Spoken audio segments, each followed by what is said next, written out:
Good morning. We're going to stay standing while I read the word from Numbers chapter 13.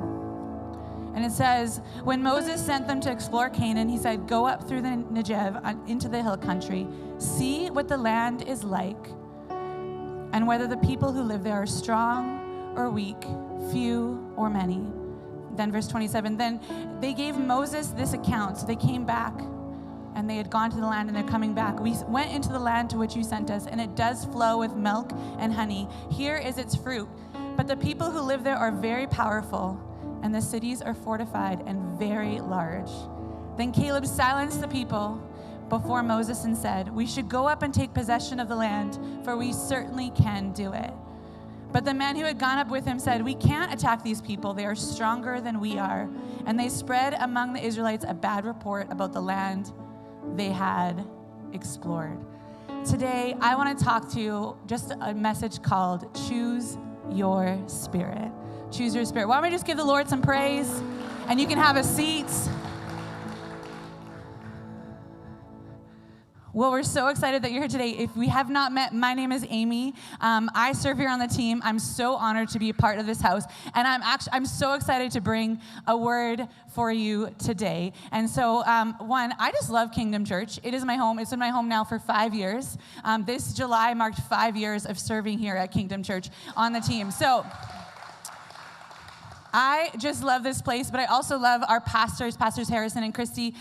They are people who love Jesus and want to see other people love Jesus. And that's the essence of who they are. They're like, we want to love Jesus, and we want to point people to Jesus, and they live that out every day. The more I get to know them, the more I realize how authentic they are and what great leaders they are. So I just really want to honor them this morning, and thank you for this opportunity just to speak. And today, I'm going to be covering kind of a large story in the Bible, but Pastor Christy last week covered all of Jonah, so I felt like I could do it. So I'm going to be covering 2 chapters of the Bible. This story in the Bible is kind of a large story, so I'm not going to get into everything because it would be crazy to try to fit that into 30 minutes. But it is kind of a larger story, so I'm going to be jumping back and forth. But when I first kind of brought up that I was going to preach, it was really funny because usually I like hum and haw, like I don't know what to share and da-da-da. But right away, God dropped something in my spirit. And he reminded me of this passage and this story in the Bible. And I actually haven't read it for a while, so I was like, wow, that's so random. But I just really believe that God has something for you today. And even if he doesn't, the Lord told me this message is also for me. So I'm going to preach to myself, and I'm going to preach to you. Does that sound okay? So let's go. So we, right now, I'm living in an in-between season. Has everyone ever been in an in-between season? So I am currently moving. I actually moved tomorrow. And so I've been packing all weekend. 7 weeks ago, I decided to sell my house. Sold my house, didn't know where I was going to live. Finally found a place to live. God brought something, but I've just been in between. I've been living in, I know I have to box this up, but do I still need it? Will I still need this iron? I did until this morning. So I got packed up this morning. But I've just been living in this in between. I'm living into this place where I'm like, I've been in a space and I need to move into the next season. Has anybody else been there before? You're kind of waiting for the next step. You're like, okay, I'm in the place. I can see the next step. I'm not quite sure how to get there. And this is where the Israelites are. So this story, they're living in the in-between. So our goal today is I want to just talk about what are the spirits and belief systems that actually keep us from taking the next step to going into the next season or the place that God has for us. Because I think many times it's actually not God that's holding us back. Sometimes it's ourselves. It's our belief systems. It's the way we're seeing things. It's our attitude and our spirit. So we're going to talk about that today. So you guys ready to go? We like to get loud in this place. So don't be afraid to respond. Don't be afraid to take notes. It's going to be great. So we are with the Israelites. Now, the Israelites are a group of people in the Bible. And up to this point, before this, they were slaves in a place called Egypt. So they were enslaved there. They were terrible. And what God did is God brought Moses, a leader, who then worked with God. So God basically led them out of Egypt. And it's this whole miracle in the Bible you can read in Exodus. Basically, there's like 10 plagues, and God just keeps making a way because Pharaoh's like, I don't want to let these people go, because if you got a group of slaves, you want to keep them because they're doing work for you for free.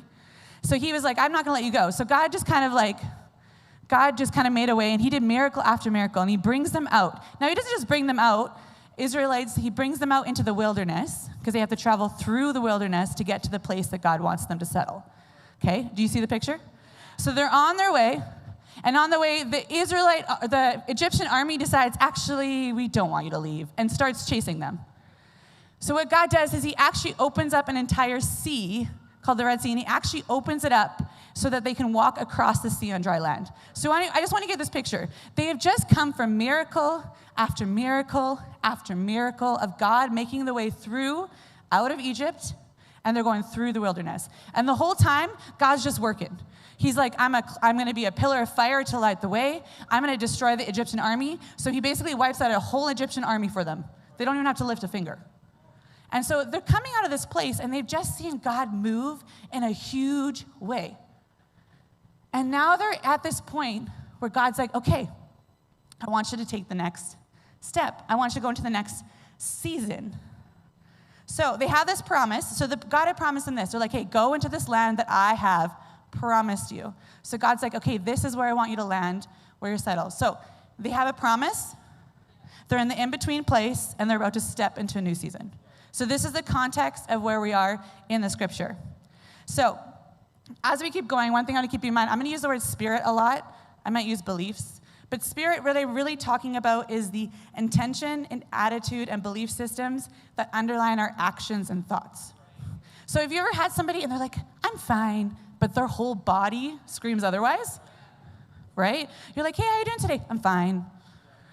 And you're like, your spirit is saying something different than your words. So our spirit underneath is our heart, our actions, our attitude towards what's happening. Okay? So we have this context in this in-between. Let's go to verse 7. So when Moses sent them to explore Canaan, he said, go up from the Negev and on into the hill country. See what the land is like and whether the people who live there are strong or weak, few or many. Now, how many people would love it if the Lord told you exactly what the next season would look like? You would like, hey, if you could just give me an assessment, like I want to see every single obstacle. I want to see every single pain. I want to see every single giant. So this is the picture. They're like, okay, we're going to assess the land. That's the starting point. Now, if you're like me, I'm like, yes. You know what? I would love to know all the information. So they came back to Moses, verse 26, and Aaron and the whole Israelite community at Kadesh in the desert of Paran. There they reported to them and to the whole assembly and showed them the fruit of the land. They gave Moses this account. We went into the land to which you sent us, and it does flow with milk and honey. Here is its fruit. So what do? They go and they get this assessment of the land. You know what they find out? It's good. It's exactly what God said. God said it's going to be flowing with milk and honey. He said it'd be rich in fruit. It'd be a fertile land, a place where they can settle, grow crops, establish their families. So they go and they see this. They're like, yeah, the land is good. It's nothing like this wilderness we've been walking around in. And they just see it's good. And so here's the thing. The promise is good. That wasn't the issue. The promise is good. But the people, so verse 28, who live there, so this is their but. And the cities are fortified and very large. We even saw descendants of Anak there. The Amalekites live there in Negev. The Hittites, Jebusites, Amorites live in the hill country, and the Canaanites live near the sea and along the Jordan. So they get this information, and they list off all these people. They're like, there's this, and then there's this, and then there's this. Have you ever gotten more information and realized it didn't actually help? Yeah. So who's ever gone through the Google, like you have a cold, and you're like, I'm just going to Google these symptoms? And now you've gotten more information, and suddenly you're like, I have a rare disease that only 2% of the population have, and I should go to the hospital as soon as possible. So they got more information, and you think that would be helpful. But more information does not equal more certainty. It just doesn't.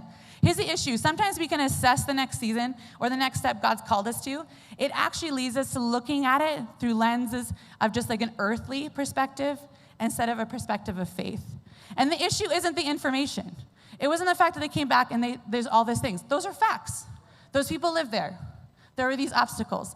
But it was how they were viewing it that was the issue. It was the belief system that we have. I think rather than stepping forward, we attempt to control the situation by getting as much knowledge as we can. So what we try to do is be like, hey, if I just know all the details, God, then I'll take the step forward. But here's the problem. I can learn more, and it actually won't make me want to take another step. I think sometimes the information we don't know is a gift.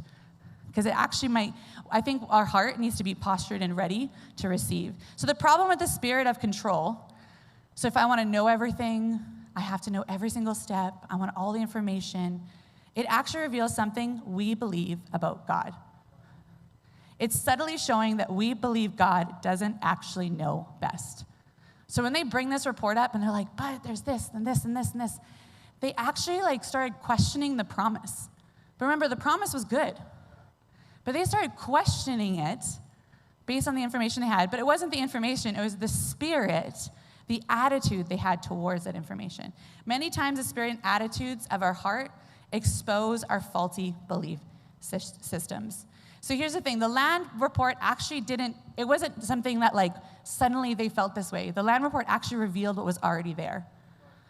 Challenges and things that come up, they actually reveal what's already in our heart, what's already there. The land report exposed their belief systems. I love this. When I look at it, they had 1 sentence of positive things and 5 sentences of all the negative. Have you ever met that person? They say 1 good thing and then 5 bad things. But then what happens is your whole world becomes colored, and all you see is the bad. And you forget the promise. The promise was good. It was there. There is good for you in the next season God has. Our belief systems affect how we view things, but how we view things actually determines the direction we're going to walk in. How we view things and how we view challenges determines the direction where we're going to go. Because look at this. They get the challenge, and then they're kind of offered with 2 different directions. But Caleb quieted the people, verse 30, before Moses and said, "Let us go up at once and occupy it, for we are well able to overcome it." Then the man who had gone up with him said, "We are not able to go up against the people, for they are stronger than we are." So they brought to the people of Israel a bad report for the land they had spied out, saying, "The land we have gone through to spy it out is a land that devours its inhabitants, and all the people that we saw in it are of great height. And there we saw the Nephilim, the son is Anak, who came from the Nephilim, and we seemed to ourselves like grasshoppers, and so we seemed to them." The report revealed the trust and faith that they already had in their hearts. Because if you see, there's kind of 2 directions. We have Caleb, and Caleb's has a conquering spirit. He's like, I got this, we can do this, let's go up, the Lord's promised us this land, we are able to overcome it. He had a picture of what it looked like with God in it. But how about the 10 spies? Their language, they said, "We are not able. We are not able." You know what this is? This is a posture of defeat. They already decided before they even took a step what the outcome would be. And that is a spirit of defeat, a defeated spirit. They both had a picture, but there was one word that kind of switched where the object of their faith was. And it was the word however. In one translation, they use the word however. However is a word that's like, hey, God asked me to do this, however. I want to join a kingdom crew, however. I want to get baptized, however. I would like to tithe, however. I want to lead a group, however. I would like to follow Jesus, however. I'm not sure what my friends and family will think. And we put these howevers at the end of our sentences in places where there's meant to be a period because I need to look at who God is. Look at how they describe themselves compared to the giants. It said, "So we seemed to them." They made assumptions about the challenges and giants. The grasshoppers, they're describing themselves as grasshoppers. So it's actually this deep psychological inferiority. They're like, we are so inferior, we are so small. So they made themselves really, really small. And the Nephilim, it's an exaggerated picture that amplifies fear. But here's the problem. They focused on themselves. They never once mentioned God and what God could do. Just like we are not able to do it. They just made it all about themselves. And they made themselves small and the giants large, and therefore they made their God small. They made God small. The issue is they've forgotten the God who is with them presently and focused on the challenges before them. They made the giants bigger than their God. Because they just had a God, I kind of painted a picture of the front, who like led them literally through, parted the waters and defeated a whole Egyptian army, and they didn't do anything. So they've seen all these miracles. But yet, sometimes I think we've seen God move in one season. We're like, hey, you know what? I felt the presence here, but then we're like, I don't know if he's going to be in the next season. I don't know if I take this next step, if he's going to meet me there. And we have this, but what happens is we focus on our ability to do something rather than on God's ability. A defeated spirit means that every time God calls me to do something, I focus on the reasons I can't rather than the reasons that God can. I focus on my capacity rather than his capacity. And it's actually about his capacity. It's not about my capacity. It's not what I can do. So for example, if I say like, hey, I don't know if I could lead a crew in this next season. Now, if you're part of our church, Kingdom Crew applications are now open because we're looking for people, because people need people to walk with them. But I think we look at it and we go, you know what? I don't think I know enough about the Bible. I've never read it the whole way through. I had never read the Bible through before I led a Bible study. Can I just tell you? And I think we go, I just don't think I can do it. I don't think will people like me? Will they want to learn from me? What if I say something weird? What if I look dumb? Okay, the first time I ever thought about leading a crew, the first Bible study I ever did with my friend, I literally sat there, and every time I was like, I should say something, I was like, I can't. Because I don't think it'll sound smart. And I would hold back my voice because of my own insecurity and inferiority. But rather than focusing on hey, actually, what does God want to do through me in this next season? That it's not about hey, whether I can do it, it's what can God do? When I open up my home, when I open up space in my life and just say, hey, you know what, God, I actually don't feel equipped, but I'm going to read your word, and I'm going to trust that when I'm leading a Bible study, you're going to bring something to my mind, that you have something for the people that come into my house. Right? And it's not about my capacity, it's about his capacity. We often make our howevers louder than the promise that God gave us, and that is a spirit of defeat. If we view our challenges as something I need to figure out, we forget that it's always been about his ability. They forgot who led them out. So how do we address this? I actually need to have a greater view of the God of the promise. I need to see God more accurately. They lost the sight of the promise. Here's the thing. God promised it was good. He actually says at the beginning of chapter 13, go into the land which I am giving you. Meaning it's a gift. Meaning he's giving it, which means he's going to make a way. And they had lost sight of that promise. They had lost sight of who God was, and they were just focusing on who they were. So how we view challenges is important. And I also need to realize that challenges expose things within me. They expose what's really going on in my heart. So look at this. So they get this bad report, and this is their response. Numbers 14, verse 1. That night, all the members of the community raised their voices and wept aloud. All the Israelites grumbled against Moses, and the whole assembly said to them, if only we had died in Egypt or the wilderness. Why is the Lord bringing us to this land only to let us fall by the sword? They get the report and they begin to weep. They began to fear a season they weren't even in yet. They hadn't even taken a step. They hadn't even moved. But they're already crying and weeping. And if you know, there's a saying, if it's hysterical, it's historical. Meaning it actually exposed the unbelief that was already in their heart. The reactions were emotional. Here are some of the beliefs. This is what I found in a commentary, some beliefs that they had. They cried because they expected it to be easy. God never said that the promised land or the next season would not have any issues, but he said he'd be there with you, and that he'd go before you, and his presence would be with you. But he never said it was going to be easy. He said it was good. But they thought it was going to be easy. They blamed God and started to resent him. They allowed fear and unbelief in their emotions to overwhelm their faith, and they believed that their dream had died. They kind of went to this really low place. The challenges we had, they actually expose our true beliefs about the God we serve and who God has called us to be. So how do I view challenges? Do I see them as a way for God to be seen? Or do I expect them to be like an easy path forward? Many times, I think where we get our beliefs wrong in this culture is we try to change how we believe about ourselves when we actually need change how we believe about God. A.W. Tozer says, what comes to our mind when we think about God is the most important thing about us. So I think sometimes we're like, hey, I just need to believe in myself more. Maybe if I just get some more, I believe in me. I'm so powerful. I'm good. Here's the problem with that. I am a limited human being. I am an imperfect, human being, and I actually can't do it on my own. So believing in myself, actually, you know what? Outside of God, it only can go so far.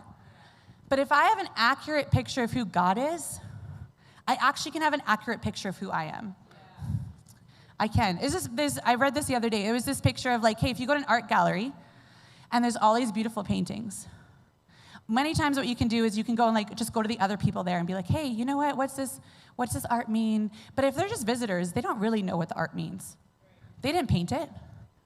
What you need to do is go to the artist. And then the artist can tell you, well, I painted this is what it means, and this is the function it has. It's the same way with God. When I have an accurate view of who God is, he then defines me and tells me what my function is. He then tells me how he's created me to be. But I need to know who he is as the artist, as the author, as the creator, so I can have an accurate view of myself. So often when my feelings overwhelm me, one of the things I've been doing is when I get really overwhelmed, I've been starting to ask myself, be like, okay, I have to sit for a second and be like, okay, what am I believing right now? Am I believing this is all about am I believing that I'm just not able to do it? Am I focusing on my insecurity? And then I kind of go hey, am I believing a lie about God? Maybe I'm not trusting for him to pull through. Maybe I'm not trusting him for my finances. And I just actually started to sit and be like, hey, what are my emotions telling me about what I believe? And I have to dig down and be like, hey, what do I believe in this moment? Maybe you're here today and you're actually, I just don't know if God's good. Sometimes we need to sit with that and be like, hey, God, I need you to show me who you are and be honest and lay those belief systems before him and let him change them. The Israelites didn't need more belief in self. They needed to believe in God. So our feelings expose something about our season, but so does how we speak about it. Because then they do this, verse 2. All the Israelites grumbled against Moses and Aaron, and the whole assembly said, if only we had died in Egypt or in this wilderness. Why is the Lord bringing us to this land only to let us fall by the sword? Our wives and children would be taken as plunder. Wouldn't it be better for us to go back? And they said to each other, we should choose a leader and go back to Egypt. They didn't just let their feelings overwhelm. They started to speak out against God's plan. But look at this. Remember how we talked about how we view our challenges determines our directions? They actually wanted to go back to Egypt, which seems crazy because Egypt was the place where they were slaves.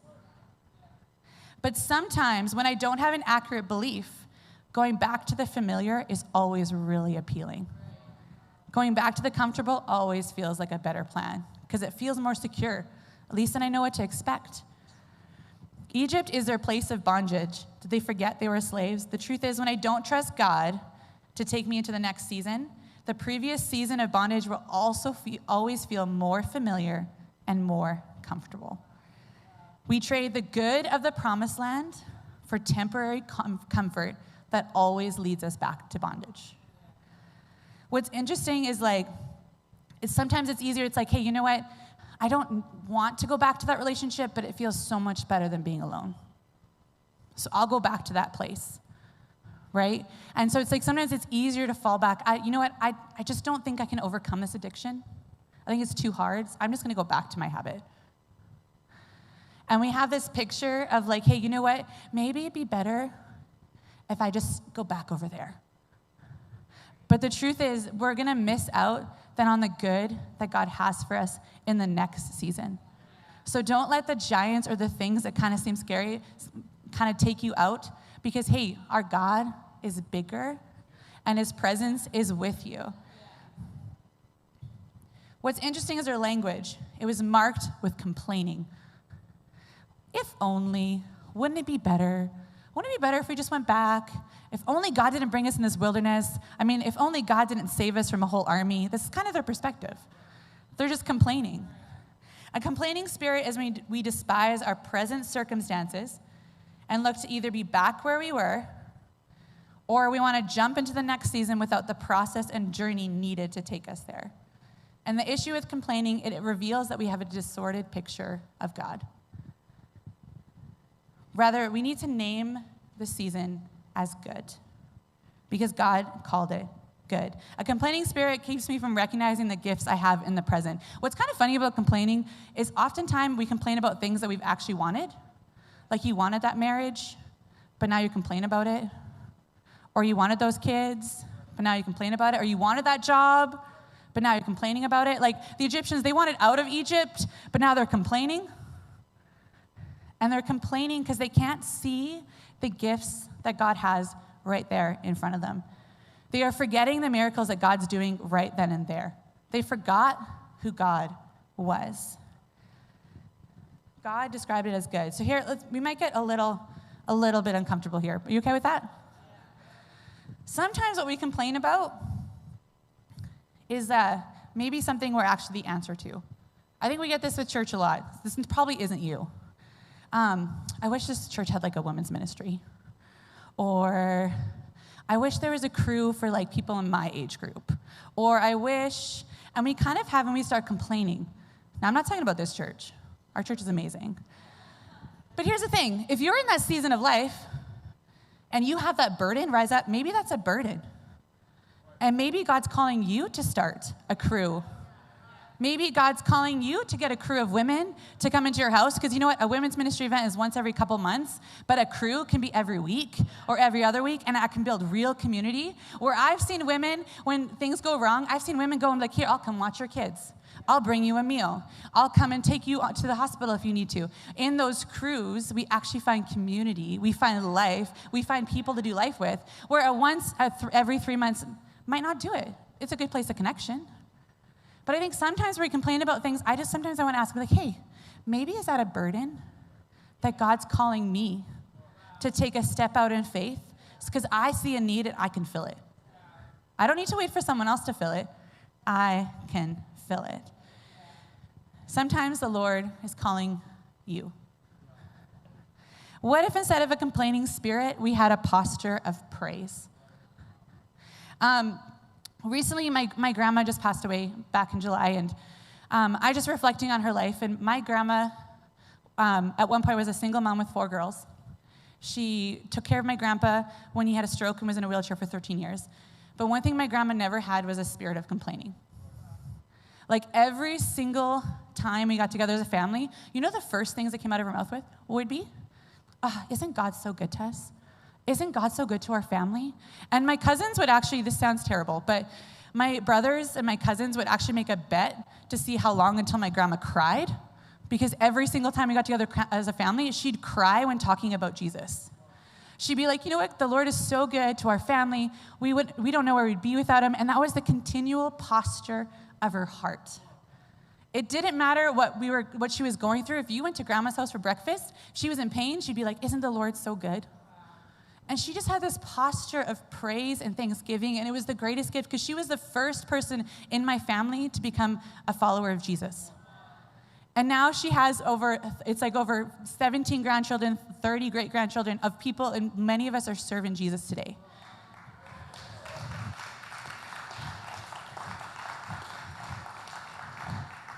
And that's just what God can do when we just say yes. When we say yes, and we're like, you know what, I'm going to choose to have a posture of praise. I'm going to thank you for this dry desert land that, you know what, I'm still here. I'm going to thank you that no one is telling me I need to get up and make bricks. I'm going to thank the Lord that, you know what, for these kids, they get me up at 5 a.m. because they're a blessing from God. I'm going to just continually just have a posture of praise and be like, God, what are you doing right now? Where are you moving? What friendships do I have? And I just think we just need to turn to have a posture of praise, which is what I think Caleb had. Let's go back to Caleb. Verse 23. Not one of them will ever see the land I promised an oath to their ancestors. So because they actually had this spirit of control, they had this defeated spirit, they actually didn't get to go forward. It kept them from moving into the next season. But look at this. But because my servant Caleb has a different spirit and follows me wholeheartedly, I will bring him into the land, and his descendants will inherit it. I love this. Caleb had a different spirit. A different spirit. And what was that spirit? He has a spirit of just wholehearted devotion. He had an accurate picture of who God was. He knew God would come through. And he chose to have a different picture. He believed in the goodness of God. He didn't get caught up in his role or his ability or his insecurities. He decided to step forward because he knew that God was able to make a way. So many of us get caught up in our role and forget that we are in God's story. This isn't just about us. This is God's story. And we've been invited into it. So when I look ahead and I say, I don't know how to lead my family. I don't know how to overcome addiction. I don't know how to overcome anxiety. I don't know how to overcome depression. Here's the key. I can't overcome it, but he can. I can never be enough, but he will be. We focus on ourselves when we need to place our focus on God. God sees everything we do. And here's the thing. He didn't just see everything we do and chooses to love us. He actually offered himself. Because I'm an imperfect person and I will never measure up. And I never could make a way to be with him. I would always come up short. But he does, he says, he offers Jesus. And he says, Jesus is going to come and offer himself. And he's going to become the perfection that I can't be. He's going to be the enough that I can't be. That I could try to do all the right things. I could say the right things. I could grow my ability and skill. But at the end of the day, I'm still going to fall short. But the power of Jesus is that he offered up his life. He changed who we are and our identity, and the cross changed everything. It changed everything. When Jesus died and resurrected, he then invited me into a new life. And what happens is the status of my life changes. The Israelites didn't realize that their status had changed. They still thought they were slaves. They didn't realize they were free. But what Jesus did on the cross is when he took my sin, my shame, all the ways I can't measure up, and he put them upon himself, and he said, I will be the sacrifice. I will make a way. What it does is it changes my status. I'm not a slave. I'm a daughter. I'm a daughter of the King, and that becomes my identity. And when I move forward, I don't need to move forward in insecurity or the what ifs or the if only. I can walk in this courage to know that, hey, I'm a daughter of the greatest King, of the God of the universe, of the author of our faith. We're going to finish with this. It says, Hebrews chapter 12 says, therefore, since we are surrounded by so great a cloud of witnesses, let us lay aside every weight and sin which clings to us so closely, and let us run with endurance the race marked out for us, looking to Jesus, the founder and perfecter of our faith, who for the joy set before him endured the cross, despising its shame, and is seated at the right hand. Our unbelief is a weight. It's a weight that holds us back. It's a weight that holds us down. It gets us looking down. A weight crunches you over and it makes your eyes go down. But it says, look to Jesus, the author, the perfecter of our faith. What I love is it says God is the author and the finisher and the perfecter. One thing, I have trouble writing sermons and messages because I want it to be perfect. I want the outline to be perfect. I want the order to be perfect. And I just had this realization as I was doing this, is like, but he's the perfecter. He's the perfecter of my faith, meaning he's going to fill the gaps. He's going to fill the spaces that I never could. So if I'm based on my ability, I am going to fall short, but he is my perfecter. He is the author. He is the beginning of my faith. And maybe today you're like, hey, you know what? I don't know if there's a God who would love me. Can I just tell you, he loves you. He sees you. He wants a relationship with you. And you feel like, you know what? I need to get maybe in a better place before I get baptized. No, you don't. Get baptized. Take the next step. If God's calling you to do it, then do it. If you're like, hey, I feel like I should get baptized, fill out a connect card. We want to hear from you. We want to walk that journey with you. But you don't have to wait till you feel good enough. We're never going to feel good enough. But Jesus has already made a way. Why don't you stand with me this morning? I have two truths. I just want to kind of practical things I want to leave you with. One is just trade your truth. I need to lay down the unbeliefs I have and trade them for truth. I get to choose the spirit that I have. I get to choose if I'm going to have a spirit that says, hey, you know what, I can't do this, I feel defeated. Or I can choose to have a spirit of Caleb that says, you know what, Jesus, I will follow you. I want to follow you. You are the author, you're the perfecter, you're the finisher. I'm going to fix my eyes on you. I'm going to get my eyes off myself. And we need to trade our truth. And the second is find your people. It says, let us run the race. Joshua and Caleb had each other. And you need people to spur you on. You need people that are like, you know what, hey, when it gets hard and you feel defeated, I need people like Pastor Harrison and Christy to be like, hey, I don't feel like I can do this. There's been so many times in this last couple months where I'm like, I just don't know if I can do this. And Pastor Harrison has just been like, hey, let's look at Jesus. And he's just called things out in me. And we need people. So find your people. When Cruise launch in September, when those unbeliefs rise up, I don't know if people would like me. I don't know. Just sign up. Commit for a season and see what God can do. We need people.